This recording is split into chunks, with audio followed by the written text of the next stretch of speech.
Good morning. Welcome to this public meeting of the United States Consumer Product Safety Commission. We have one agenda item on today, or at least for this morning, and that is our priorities hearing for fiscal year 16 and 17.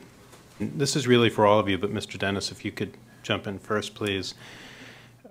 We can't do this alone, and hopefully you all are reaching out to your House and Senate representatives and senators and being heard. Is that the case?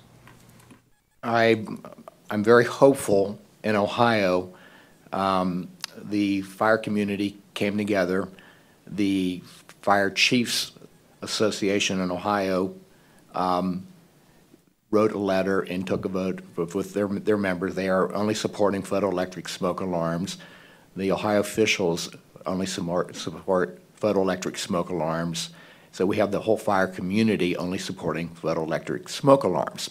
Problem in Ohio is the fire chief is, the fire marshal is housed under the Commerce Department. As we all know, if you can save a penny in a house, they're going to try to save a penny. So the only people fighting it is the Commerce Department. Recently, just last week, Senator Seitz, who I've been working with for 5 years on this topic, basically said, let's draft to make sure we have photoelectric smoke alarms per NFP code in where every location is. And so I'm very hopeful that Ohio will follow Vermont and Massachusetts and a little bit Maine somewhat and pass a statute mandating photoelectric smoke alarms.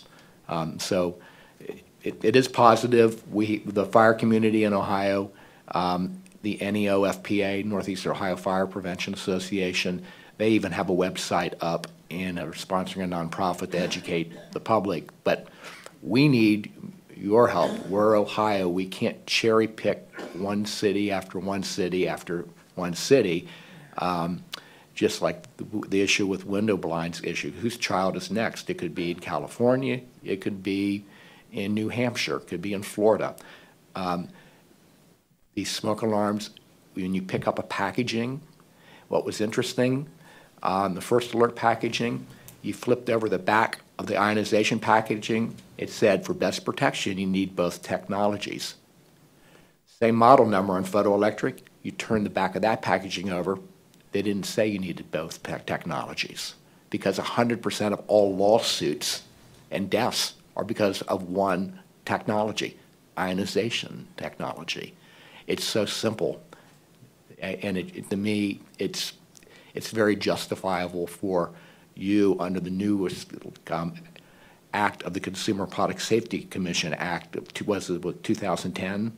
I think you have granted extra powers where you can actually step in on this dangerous product. Great. Thank you, Mr. Dennis, and thank you again to the panel. Unfortunately, my time has expired, so I'm going to turn it over to Commissioner Adler in a second. But again, we very much appreciate you coming here.